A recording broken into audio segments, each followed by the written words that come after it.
apresenta Programa Conversando o Evangelho, um encontro aberto e participativo acerca da mensagem de Jesus à luz do Espiritismo, uma produção da equipe Casa Virtual Luz Espírita. Coordenação Cristiane Nobre Campos.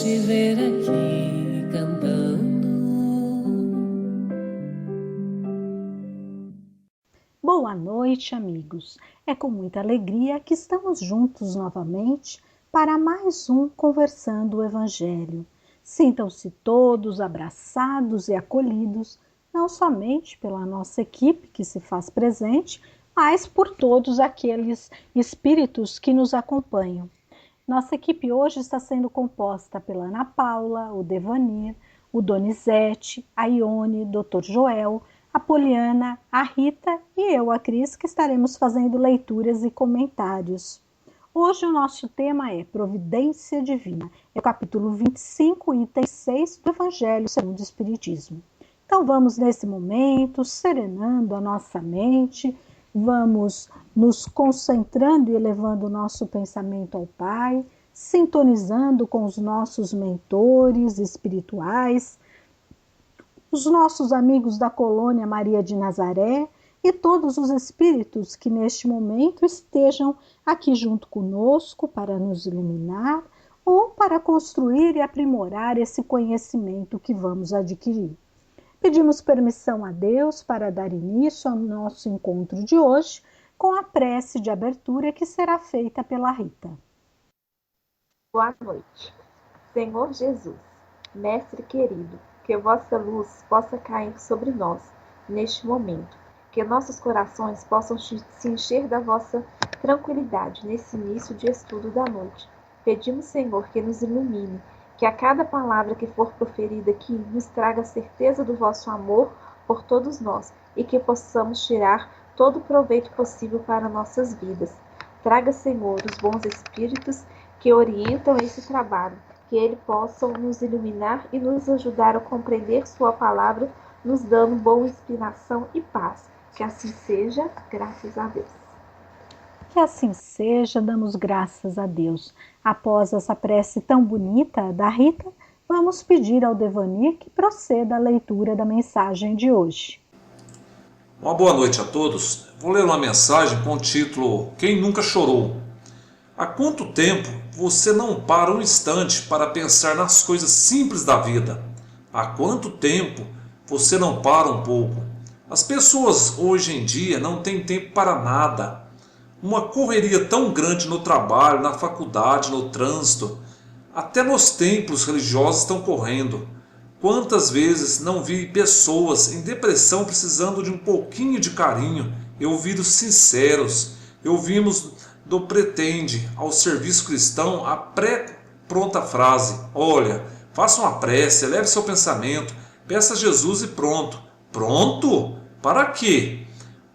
Quando uma pessoa triste e sofrida pede ajuda, ela só quer ser ouvida, nem espera a solução imediata, quer apenas que alguém sinceramente lhe ouça, se doe para ela. Não era assim que Jesus fazia? Os homens estão correndo demais, sofrendo com seus excessos. Quer ouvir o pensamento de um singelo amigo desencarnado? Pare. Simplifique a vida, corra menos, compre menos, grite menos, ame mais, converse mais, dê mais atenção ao seu próximo mais próximo. Ninguém sabe quando ele vai voltar à casa espiritual. As aquisições justas da vida são para ser usufruídas e não amadas. As pessoas estão na sua frente para serem amadas e não usufruídas. Case-se por amor, que seus lábios e tempo estejam para quem te ame e você ame. Se entregue para a vida sem medo, ela passa e passa rápido. Como diz nossa amiga irmã Fátima, o tempo da culpa passou, eis o tempo da consciência. Quem nunca chorou? Quem nunca sofreu? Mas se quiser sofrer e chorar menos, alma amiga da terra, aprenda a simplificar, escutar seu próximo, ter mais tempo para observar, conversar muito com Jesus, escolher por amor, e andar sem precisar correr tanto e sem precisar parar tanto. Eis um bom começo para dar seu próximo passo. Muita paz em sua vida. Aloysio Fonseca, pelo médium Fernando B. Oliveira. Depois dessa mensagem tão edificante, vamos para a leitura do Evangelho. Não querais entesourar para vós tesouros na terra, onde a ferrugem e a traça os consomem, e onde os ladrões os desenterram e roubam. Mas entesourai para vós tesouros no céu, onde não os consomem a ferrugem nem a traça, e onde os ladrões não o desenterram nem roubam. Porque onde está o tesouro, aí está também o teu coração. Portanto vos digo, não andeis cuidadosos da vossa vida, que comereis, nem para o vosso corpo que vestireis. Não é mais a alma do que a comida, e o corpo mais do que o vestido? Olhai para as aves do céu, que não semeiam, não cegam, nem fazem provimentos nos celeiros. E contudo, vosso Pai Celestial a sustenta. Porventura não sois muito mais do que elas? E qual de vós, discorrendo, pode acrescentar um covado à sua estatura? E por que andais vós solícitos pelo vestido? Considerai como crescem os lírios do campo, eles não trabalham nem fiam. Digo-vos mais, que nem Salomão, em toda a sua glória, se cobriu jamais como um destes. Pois se ao feno do campo, que hoje é e amanhã é lançado no forno, Deus veste assim, quanto mais a vós, homens de pouca fé, não vos aflijais dizendo, que comeremos, ou que beberemos, ou que nos cobriremos? Porque os gentios é que se cansam para essas coisas. Porquanto vosso Pai sabe que tendes toda necessidade de todas elas. Porque os gentios é que se cansam por estas coisas. Porquanto vosso Pai sabe que tendes necessidades de todas elas. Buscai primeiramente o reino de Deus e a sua justiça. E todas essas coisas se vos acrescentarão. E assim não andeis inquietos pelo dia de amanhã, porque o dia de amanhã a si mesmo trará seu cuidado. Ao dia basta sua própria aflição. Mateus capítulo 19, 21, versículo 21, versículos também de 25 a 34. E assim nós vamos agora dar início aos nossos questionamentos de hoje. E para iniciar os questionamentos, nós perguntamos para Ione. Ione, o que são os tesouros da terra nos dias atuais? Você poderia estar nos auxiliando com esse entendimento? Boa noite a todos. A priori, quando a gente lê tesouros da terra, a primeira coisa que vem na cabeça da gente são os bens materiais, né? Porém, quando a gente pensa no próprio tesouros da terra, então este ensinamento ele não se refere especificamente aos bens materiais, mas a tudo o que valorizamos. Concentramos o nosso pensamento nas coisas que nos são mais importantes. E essas coisas elas podem ser boas ou más, mas o nosso pensamento ele passa a maior parte do tempo em função de mesmos assuntos, temas, ideias, Alguns mais preocupados com o dinheiro, outros o sexo, outros a vingança, a doença, ou até uma preocupação excessiva com filhos, ciúme doentio, ambição profissional, o futebol, a política, a religião, se fixa numa coisa só. E quando a gente fala nesse tesouro da terra, a gente deve entender como algo que tão somente daqui e tal qual a importância constante que nós damos, nos fazendo mais materiais e mais físicos ainda, como se tudo começasse aqui e também terminasse aqui. Então foi isso que eu compreendi de tesouros da terra. Passo a palavra. Muito bem, a explicação que a Ione nos trouxe, e a gente só traz para fechar esse questionamento uma frase de Emmanuel no livro Fonte Viva. Ele diz: beleza física, poder temporário, propriedade e fortuna amoedada podem ser simples atributos da máscara humana, que o tempo transforma infatigável.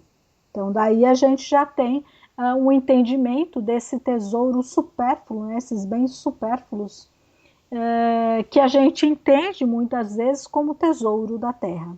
Vamos então agora passar para o nosso segundo questionamento.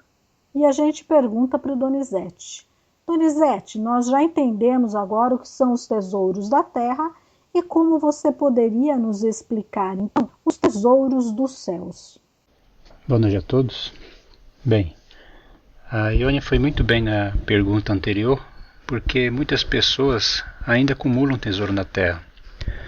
Mas é aqui na escola chamada Terra, onde iremos aprender como acumular nos céus nossos bens, pois é aqui que vamos botar em prática nossas ações.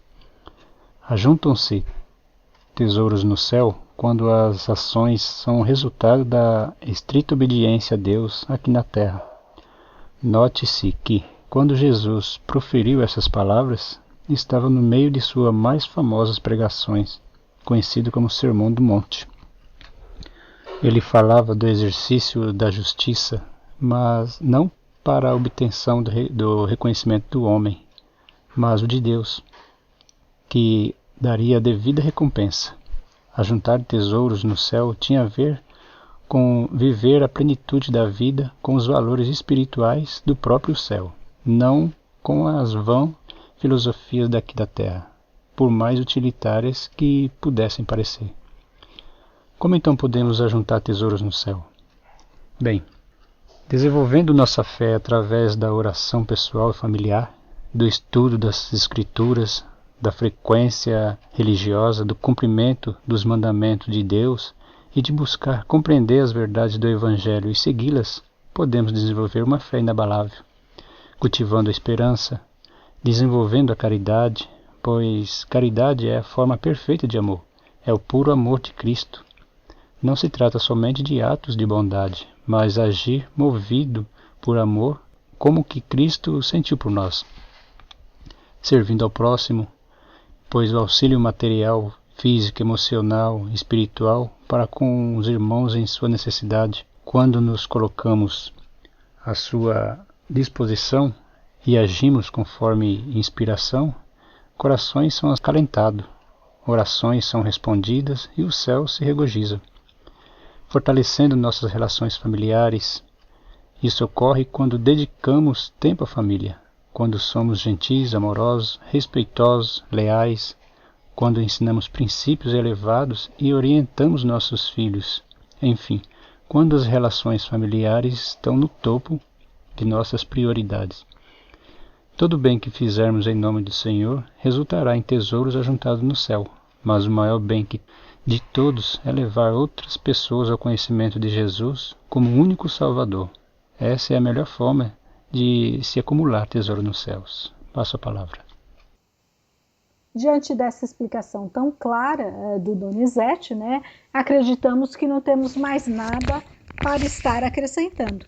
E assim a gente passa para o próximo questionamento. E o próximo questionamento a gente dirige a Anne, pergunta: quando o Evangelho nos diz para não entesourar, ou seja, acumular os tesouros da terra, isso significa que nós não devemos ter bens materiais? Ou seja, a gente deve ser despojado de tudo? A gente ainda não deve fazer esforço para conquistar bens materiais, melhorar a situação em que nos encontramos, progredir? Será que é isso que o Evangelho quer nos dizer, Ana?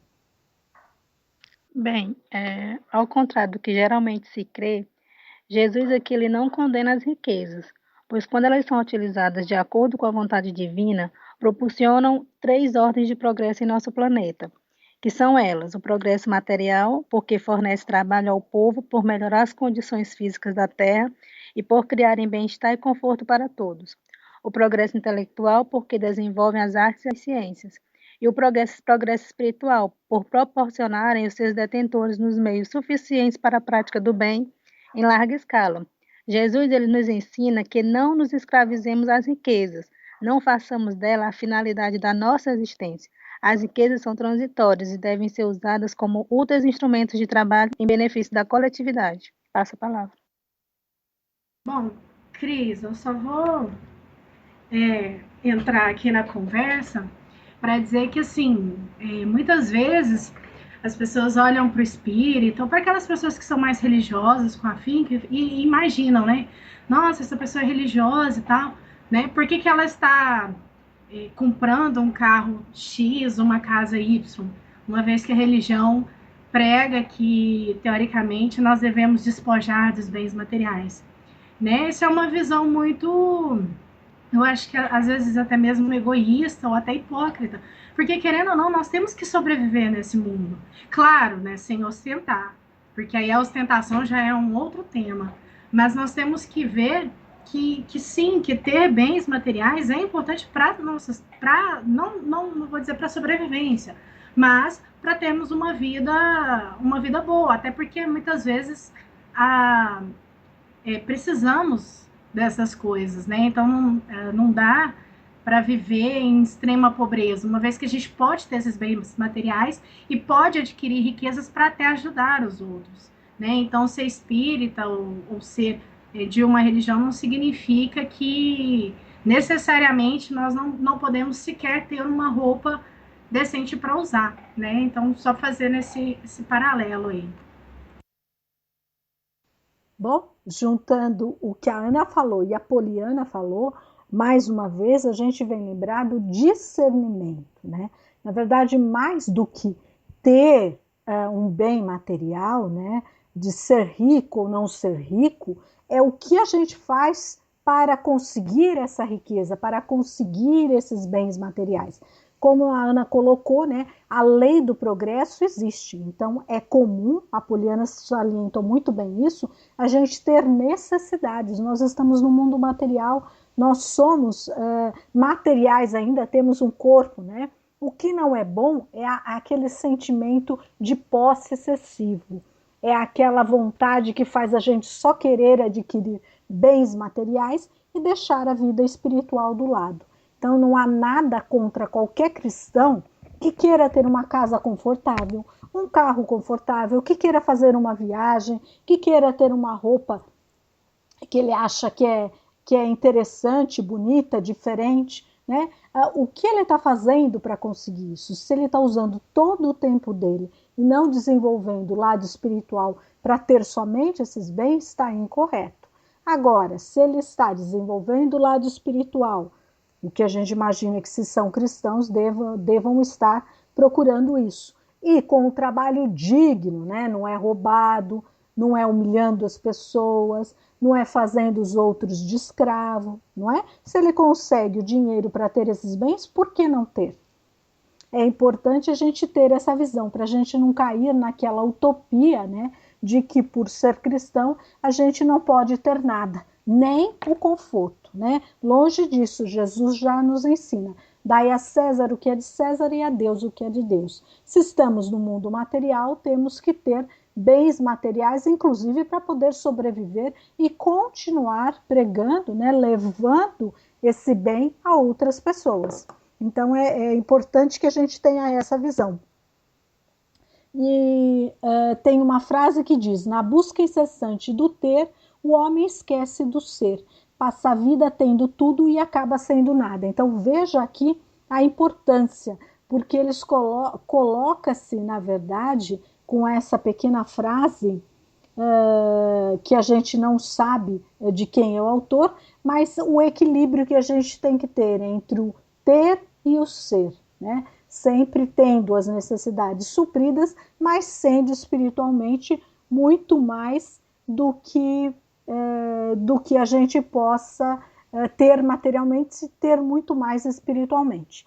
E assim a gente prossegue, então, os nossos questionamentos. E o nosso próximo questionamento, então, a gente vai dirigir ele, deixa eu ver aqui quem é que nós vamos pedir para colaborar conosco. Nós vamos pedir para que a Rita colabore conosco. Rita, o que nós entendemos por preocupação? No Evangelho ele traz essa palavra, né? E a gente precisa entender melhor o que seria essa preocupação. Você pode nos esclarecer? Sim, na realidade, preocupação quer dizer aflição e imobilização do presente por causa de um suposto fato que poderá acontecer, ou ainda uma suspeita de que uma decisão poderá causar ruína ou perda. A preocupação excessiva com fatos em geral é com o bem-estar das pessoas está alicerçada, em muitas ocasiões, em um mecanismo psicológico chamado autodistração. A criatura que atingiu a lucidez espiritual já adquiriu a capacidade de compreender a eficiência com que a natureza age em todos nós. Ela se conduz no cotidiano pacificada e serena, pois percebeu que está constantemente ganhando recursos da vida esclessa, mesmo quando atravessa o que consideramos transtornos existenciais ao mesmo tempo. Aprendeu que por mais que preocupe, Aprendeu-se que, por mais que se preocupe, a reunião de todas essas preocupações não poderá mudar coisa alguma em sua vida. O espírito, na escolha das provas que queira sofrer, escolhe de acordo com a natureza de suas faltas, e as que eleve a expiação dessas a progredir mais depressa. Questão 264 do Livro dos Espíritos, Allan Kardec. Então, como a Rita bem nos colocou, né, de uma forma bem resumida, a preocupação é uma pré-ocupação. A gente acaba se preocupando com alguma coisa que a gente não sabe nem se vai ou não acontecer, ou seja, é alguma coisa antecipada, né? Então, tendo isso em mente, vamos passar para o nosso próximo questionamento.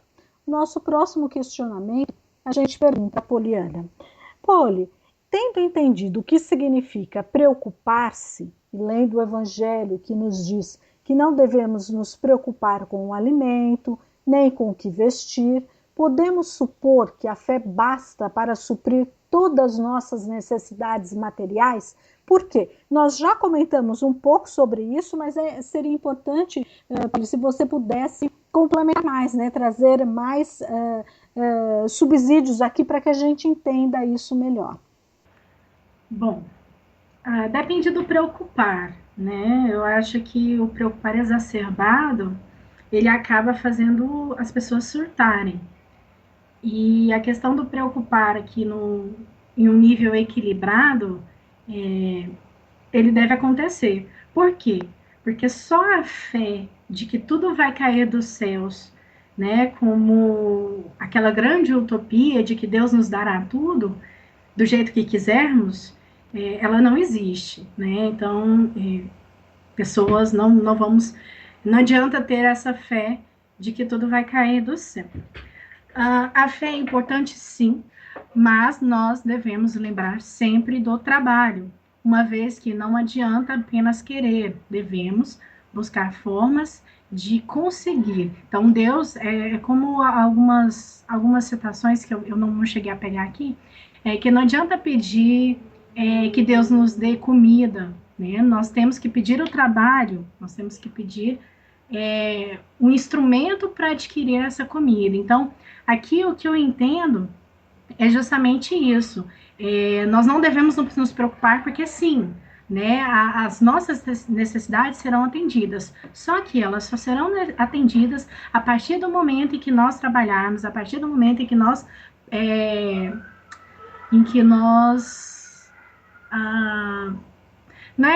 que nós trabalharmos e que nós merecermos, né? A palavra certa é o merecimento. Então, para merecer, precisa trabalhar e com isso é preciso colocar mãos à massa, né? Então, lembrando sempre disso, podemos ter fé e que sim, tudo vai agir, tudo vai acontecer, né, conforme o necessário. Muito bem colocado pela Poliana, né? Então a gente percebe que só a fé não basta. O que precisa, na verdade, que nós precisamos é da fé raciocinada. A fé raciocinada nos ensina que não devemos somente orar, mas a gente precisa agir, né?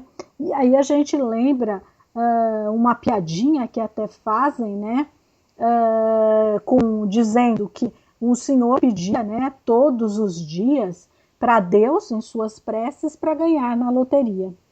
E aí Deus resolve, ouvindo isso tantas e tantas vezes, ele resolve conversar com esse senhor e diz assim: meu filho querido, para que você ganhe na loteria, eu preciso que pelo menos você jogue, né? Então aí a gente percebe o que essa fé não basta. Não basta apenas você pedir e achar que vai ganhar, né? Que você já mereceu tudo. Você precisa agir, precisa fazer com que aconteça, né? Nós precisamos, na verdade, assim, a fé vai nos auxiliar, nos dar o ânimo, a disposição, às vezes até os meios, né, seja através da inteligência, de uma nova oportunidade, para que o objetivo seja alcançado. Então é dessa forma que a gente tem que entender quando o Evangelho coloca, como bem colocou a Poliana aí para nós, né? Não basta simplesmente ficar esperando cair do céu. A gente precisa fazer com que as coisas aconteçam. Essa é a fé raciocinada. E agora, para entender, né? E aí a gente tem, só para ficar mais claro, a fé, na verdade, eu acabei esquecendo de dizer, ela se materializa através do trabalho edificante. Por isso que a gente tem, né, a lei da prosperidade, a lei do trabalho, que são leis naturais. A fé sem obras, a gente pode dizer que seria uma vela apagada, uma luz colocada debaixo da candeia, né? Não teria a razão de ser. E para dar um entendimento maior desse conceito, a gente vai pedir para o professor Joel nos explicar que essa providência divina, de que ela consiste, né? Já que o Evangelho diz que nós não devemos nos preocupar com essas coisas, porque existe a providência divina de Deus. Professor Joel, o senhor pode nos trazer o esclarecimento nessa questão? Eu tentarei, minha irmã, suplicando antes a divina providência que me ajude para que eu possa corresponder à expectativa daqueles que têm o desejo de conhecer o que é a divina providência. É claro que nós, nesta exposição resumida, não podemos falar da dinâmica por intermédio da qual o nosso ente supremo, inteligência suprema, causa primária de todas as coisas, fez o universo onde nós vivemos. Mas sabemos que na criação divina, todos os mundos habitados, não habitados, todos os sistemas estelares que perfazem uma galáxia, todas as galáxias que estão presentes no universo e que perfazem, a casa do Pai na qual existem os trilhões e trilhões de moradas, habitadas, é claro, por personalidades almas que ganham um corpo dentro de normas e regras que nós não conhecemos todas, exercitam suas faculdades. E esse pensamento divino, ele praticamente é onipresente na casa de Deus. E sendo onipresente, então ele está presente em tudo. E nesta presença, ele tem aqueles filhos seus que já atingiram um alto grau de desenvolvimento e são os seus co-criadores, que praticamente presentes em todos os pontos deste universo, conseguem prover os meios e auxiliar as almas que exercitam a sua faculdade em direção a Deus. Todas elas obedecendo nesta ajuda por estas personalidades almas muito evoluídas, os parâmetros contidos não só nos ensinamentos de Cristo, mas nas leis divinas. A observância destas leis são referenciais. Então vamos dizer que providência divina é a presença dos mentores espirituais em todos os recantos da nossa terra e também na dimensão espiritual, inclusive nas regiões umbralinas. E poderemos generalizar esta análise aqui exposta resumidamente ao universo inteiro. Então, a providência divina é aquela ingerência que acontece oportunamente das entidades espirituais, muitas vezes nos auxiliando, não no sentido material, mas nos proporcionando orientações e nos proporcionando até mesmo inspirações para que possamos adotar o percurso dos caminhos mais adequados. Então, a divina providência, nestes termos, se expressa. A divina providência se expressa dentro das verdades todas, através dos co-criadores do Pai, na doutrina que prega, como nós procuramos aprender, as verdades universais.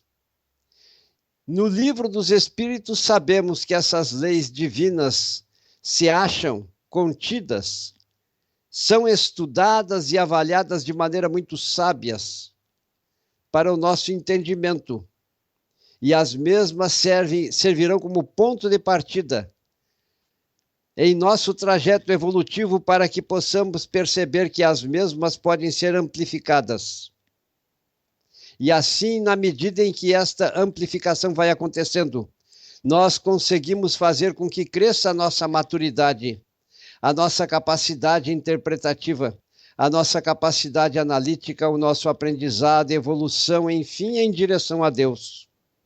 Percebam, pois, meus irmãos, como comportam serem feitas tantas abstrações relacionadas com os mecanismos que Deus, na sua infinita sabedoria, consubstanciou no plano material e também no plano espiritual, principalmente, para reger a nossa trajetória evolutiva, para afinizarmos-nos com as forças do bem superiores, que são os criadores os co-criadores do Pai, e principalmente para conseguirmos chegar àquele grau em que Cristo resumiu dizendo suas palavras quando estava próximo à sua ida para outra dimensão.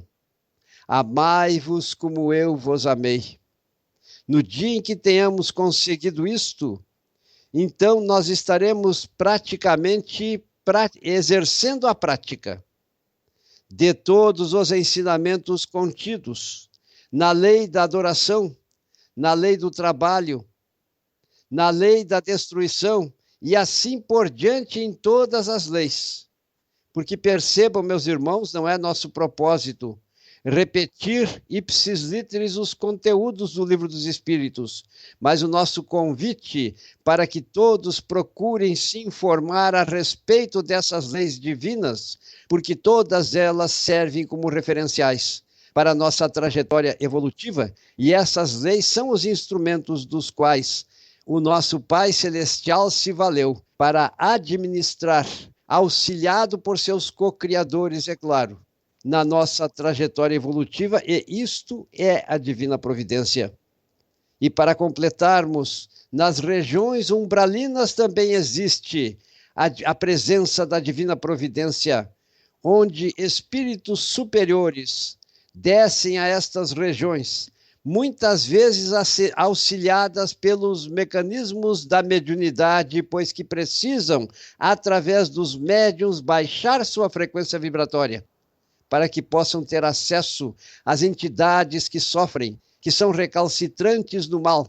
Então percebam, no livro, por exemplo, psicografado por André Luiz, ou melhor, psicografado por Chico Xavier, e que traz por título Ação e Reação, sabemos que nas regiões umbralinas não só existe a presença dos mentores espirituais, como também o auxílio de entidades espirituais já centradas no bem, e no trajeto do seu percurso evolutivo. E existe, por exemplo, mansões constituídas, como, por exemplo, acontece no nosso lar, onde espíritos que querem cessar seu sofrimento, que não desejam mais praticar o mal, porque estão percebendo que eles devem mudar para construir a sua felicidade nestas regiões, nestes recantos. Entidades espirituais maiores estão presentes e dão sua ajuda para aqueles que desejam a sua autotransformação e interiorização dos ensinamentos de Cristo, para nestes termos percorrerem seu trajeto evolutivo. Percebam bem a amplitude, meus irmãos, porque na lei do trabalho a presença dos bens materiais. Nas outras leis, a manifestação de todos os atributos, de todas as virtudes, que se perpetuam muitas vezes no nível material, a nível de relações humanas, mas que também no plano espiritual, pela ajuda nas colônias espirituais dos mentores espirituais maiores, nós continuamos no nosso aprendizado e ali também se faz presente a divina providência. Percebam, realmente sabemos que a nossa exposição não ficou completa, mas a gente pode dizer que Deus administra esse universo. Cristo é nosso modelo e guia aqui na Terra. E Emmanuel é o administrador da nossa pátria chamada Brasil. E assim em todas as regiões existem entidades espirituais que cuidam da perpetração de todos os eventos relacionados com a prática da divina providência, para que possamos perder nossos defeitos, nossos vícios e desenvolver nossos atributos e assim, através desses mecanismos providenciais, atingirmos a magnitude maior em termos espirituais, até o dia em que seremos espíritos puros, sábios e benfazejos. Tomara que eu tenha atingido o objetivo, minha irmã Cris. Com a palavra, então, para ti. Sim, professor Joel, ficou muito claro, né, o que seria a providência divina. E só para trazer uma frase, né, eu trago um trechinho do livro Rumo Certo, pelo Espírito Emmanuel. E ele diz: seja onde for, recorda que Deus está sempre em nós e agindo por nós. Para assegurar-nos quanto a isso, basta-nos a prática da oração, mesmo ligeira ou inarticulada, que desenvolverá em nós outros a convicção da presença divina em todas as faixas da existência. Certamente, a prece não se fará seguida de demonstrações espetaculares, nem de transformações externas imprevistas. Pensa, todavia, no amparo de Deus e em todos os episódios da estrada. Senti-lo-ás contigo no silêncio do coração. Então aqui, realmente, conforme o professor Joel, né, ele vem nos dizer que a providência divina está sempre conosco. Ela não vai fazer o que compete a nós fazer, mas vai nos animar, nos orientar, para que continuemos a nossa jornada de evolução. E assim, dando continuidade aos nossos questionamentos, e já concluindo, a gente pergunta para o Devanir. Devanir, de que maneira, então, nós podemos vivenciar em nossas atitudes a frase que diz: basta cada dia suas aflições, né? De que forma a gente pode aplicar isso em nossa vida? Bem, diante de tudo que foi muito bem explicado, eu vou exemplificar esta questão com a história da Alice no País das Maravilhas, onde dizia o coelho de relógio nas mãos: estou atrasado, que horas são? Quantos minutos já passaram? Está na hora? Assim se afligem muitas pessoas, de olhar sempre no relógio. É mais ou menos assim que grande parte da população se comporta no dia de hoje, frente aos inúmeros compromissos assumidos. Às vezes me pergunto se realmente o progresso que esperávamos valeu a pena, já que é quase impossível vivermos no aperto do tempo que transformamos nossa vida frente a tantos afazeres. Utilizamos a tecnologia para termos mais tempo. E o que estamos fazendo do tempo excedente? Algumas pesquisas indicam que 30% dos brasileiros estão com a síndrome da prece, depois de convivermos com a síndrome do pânico, a qual nem digerimos ainda. Desacelera, companheiro. Nós não estamos no Grand Prix. Nem sempre o mais rápido é o melhor. Às vezes nossa cultura diz isso, questionando a lerdeza como insuficiência ou incapacidade, mas isso não é real. Às vezes perdemos a oportunidade de usufruirmos um momento tão esperado por nós. Precisamos encontrar um meio termo entre o rápido e o lento. Às vezes as circunstâncias nos impõem um certo aceleramento, como cuidar de doentes, de crianças, mas isso não significa que não possamos usufruir momentos de paz e calma. Precisamos estar atentos para recuperar nosso ritmo de vida, nos conectar com nossa essência. Meimei nos dizia que a simplicidade é recurso de grande valia. Acalmemos nossos pensamentos, nossas emoções, não rendamos culto a quem não nos faz melhor. Ouçamos uma boa música, façamos a leitura de um bom livro, cultive a meditação, a prece. Tudo isso é recurso infalível para a harmonização de nós mesmos. Precisamos reavaliar os reais valores da vida e com determinação mudarmos comportamentos e atitudes. Estamos aqui reencarnados para usufruirmos cada instante de nossa vida, naquilo que toque a profundidade de nosso ser, trazendo à tona o melhor de nós mesmos.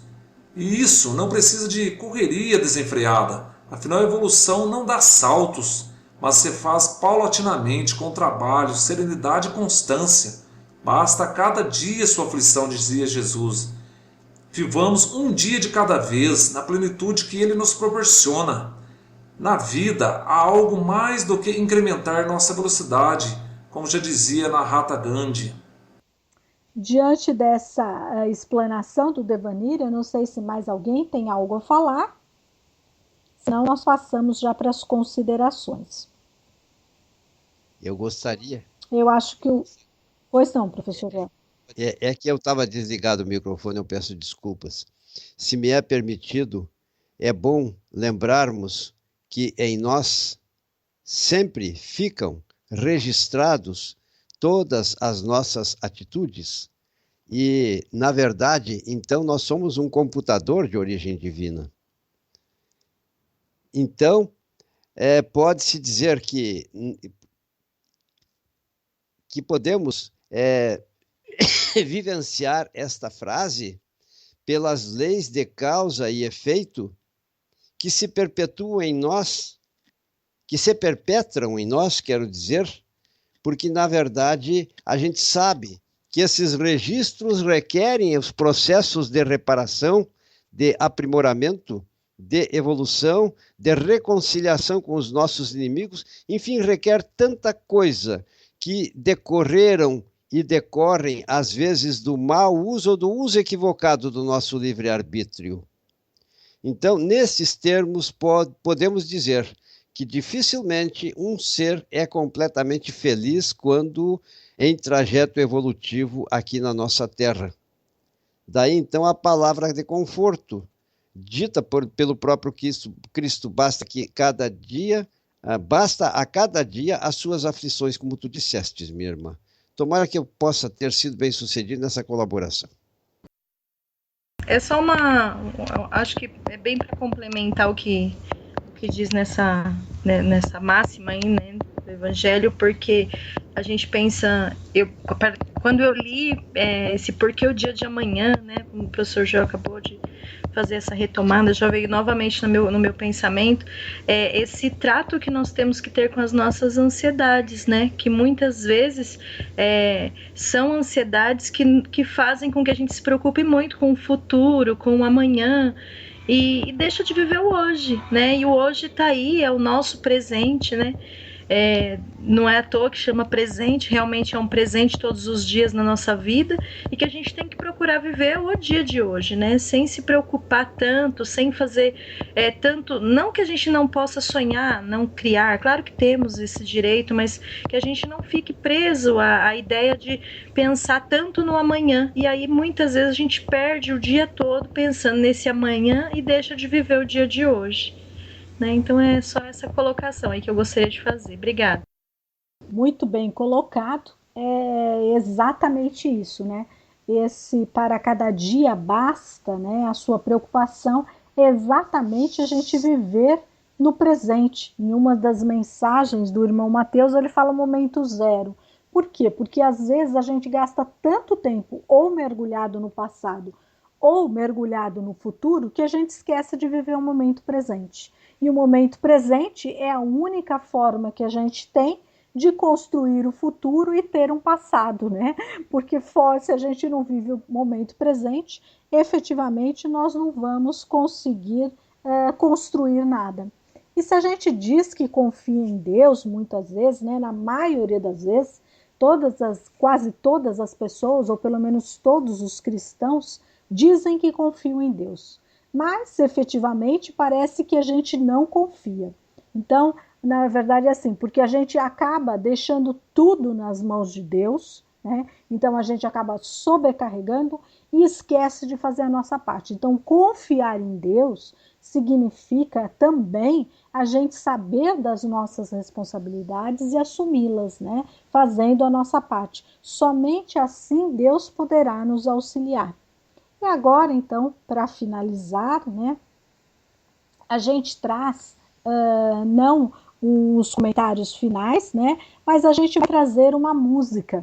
É uma música na voz da Elizabeth Lacerda que chama Confie e Vai. Já que nós estamos falando, né, o assunto de confiança, o assunto da providência divina, melhor do que essa música, para nos trazer, né, essa confiança de agir e continuar agindo para que Deus esteja conosco. Então vamos pedir a todos que se dediquem não somente a ouvir a melodia, mas prestar atenção na letra.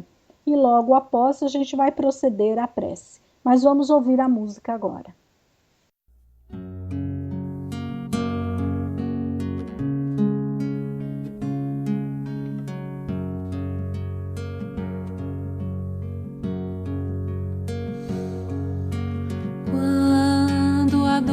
Te buscar, abre as portas do coração.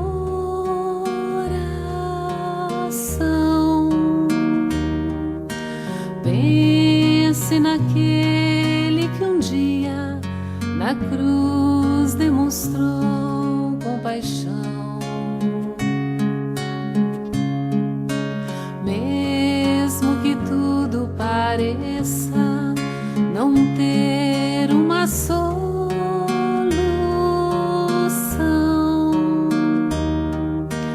olhe pro alto e veja o Cristo estendendo-lhe a mão. Se uma lágrima quente molhar o teu rosto, pense, Cristo a enxuga e alerta, a fé sempre vence.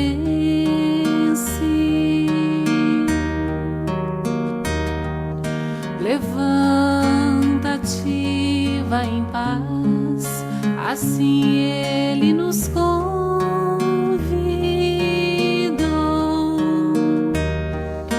Do alto da cruz em resposta, tratou seu algoz com amor. Pediu a Deus perdoasse o povo que o expulsou. Misericórdia e bondade Jesus demonstrou.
compreensão. Ao ver Jesus no Calvário, pediu ao céu sustentação.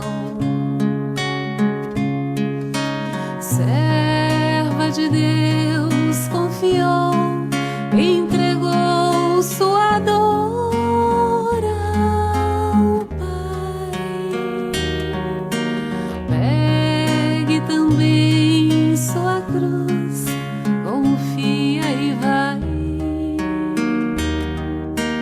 Pegue também sua cruz, confia e vai.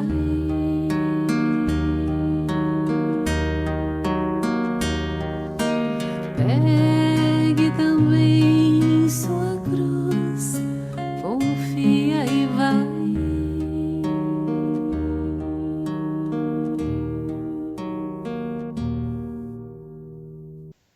Bom, diante dessa linda música, né, fica claro que a gente precisa pegar a nossa cruz, né, os nossos desafios, os nossos problemas e seguir em frente. É assim que nós vamos estar caminhando uma nossa evolução. E nós pedimos agora para que o professor Joel proceda a nossa prece de encerramento. Mentores espirituais amigos, que estão, temos certeza, compartilhando conosco destes momentos. Especialmente da colônia Maria de Nazaré. Mas também temos a pretensão e o desejo de suplicar a Deus para que esta sintonia também aconteça por parte dos amigos espirituais das demais colônias espirituais existentes na Terra. Ou que pelo menos tomem conhecimento e orem por nós no trajeto do percurso desse objetivo para o qual existe a proposição realizada pela Gavile. Mentores amigos, ajudai-nos para que possamos, nas nossas vidas, em nossas trajetórias evolutivas, nos tornarmos seguidores dos ensinamentos do Divino Mestre Jesus, para amarmos ao nosso próximo como Cristo nos amou, para termos a indulgência para com as imperfeições dos outros, para aprendermos a perdoar não 7, mas 70 vezes 7, que quer dizer perdoar sempre, para amarmos a nós mesmos, para, em função do amor que sentimos pelos nossos semelhantes e por nós mesmos, amarmos a Deus sobre todas as coisas, para que neste percurso evolutivo possamos ir interiorizando cada vez mais os ensinamentos que Jesus deixou para a humanidade inteira e que tem o propósito de desenvolver nossas virtudes e nos proporcionar os meios pelos quais queremos alcançar a nossa regeneração, a reparação de nossas faltas, a nossa reconciliação com os nossos inimigos e sermos irmãos todos a perfazer um só rebanho, tendo como pastor um só pastor, que é o nosso amado Pai Celestial. E também, por que não dizer, o nosso Jesus Divino Mestre. Ajudai-nos para que estes propósitos arquetipados na mente do Pai, verbalizados por Cristo, se tornem uma realidade concreta dentro de cada um de nós. É a súplica que fazemos nesse momento para toda a humanidade, para todos os nossos irmãos, que trazem em si o desejo de marchar em direção a Deus, centrados nos ensinamentos que o Divino Mestre Jesus, maior presente que Deus nos deu, deixou para a humanidade, e que são os referenciais necessários para construirmos o nosso progresso. Obrigado, Jesus. Obrigado, espíritos amigos que compartilharam conosco desses momentos. Obrigado, amado Pai Celestial. E que assim seja. Que assim seja, damos graças a Deus. Desejamos a todos uma noite repleta de paz e que o final de semana seja recheado da certeza de Deus estar conosco. Até o próximo programa na sexta-feira.